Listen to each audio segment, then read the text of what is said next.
রাজ্য নির্বাচন কমিশনের আচরণ সুন্দরী মহিলার মতো, প্রতিদিনই নতুন বেয়ানাক্কা মন্তব্য অ্যাডভোকেট জেনারেল বিমল চট্টোপাধ্যায়।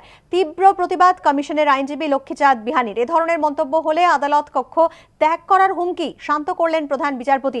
ঠিক কি হয় আজ আদালত কক্ষে জানবো আমাদের প্রতিনিধি ধ্রুবজ্যোতি প্রামাণিকের কাছ থেকে। ধ্রুবজ্যোতি, ঠিক কি হয়েছে আজ আদালত কক্ষে?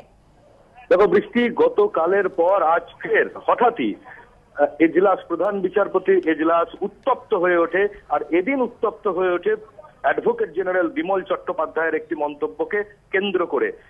কমিশনের আইনজীবী সমরাদিত্য পাল তার যে সওয়াল শেষ হয়ে যাবার পর যখন অ্যাডভোকেট জেনারেল বিমল চট্টোপাধ্যায় বলতে ওঠেন, তিনি ফের অভিযোগ করেন যে রাজ্য নির্বাচন কমিশন কার্যত কাল্পনিক কিছু অভিযোগ করছে। যে মনোনয়নপত্র জমা দেওয়াকে কেন্দ্র করে জেলায় জেলায় সংঘর্ষ, প্রচুর প্রার্থীকে, সম্ভাব্য প্রার্থীকে বা ইচ্ছুক প্রার্থীকে মনোনয়ন জমা দিতে দেওয়া হচ্ছে না, তাদের কাছ থেকে মনোনয়নপত্র কেড়ে নেওয়া হচ্ছে ইত্যাদি যে সমস্ত অভিযোগ রাজ্য নির্বাচন কমিশন করছে, তারা সবটাই তাদের কাল্পনিক অভিযোগ।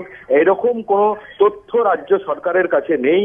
ফলে রাজ্য নির্বাচন কমিশন এই সমস্ত কাল্পনিক অভিযোগ নিয়ে যদি আদালতে আসা বন্ধ করে, তাহলে পরে রাজ্যের মানুষের মঙ্গল হয়। শুধু তাই নয়, তিনি এই মন্তব্যও করেন যে কমিশনের আইনজীবী যখন বলে যে ভোট পরিচালনার কাজের জন্য যে টাকা প্রয়োজন, সেই টাকারও একটা অংশ বকেয়া রয়েছে, রাজ্য সরকার দিচ্ছে না।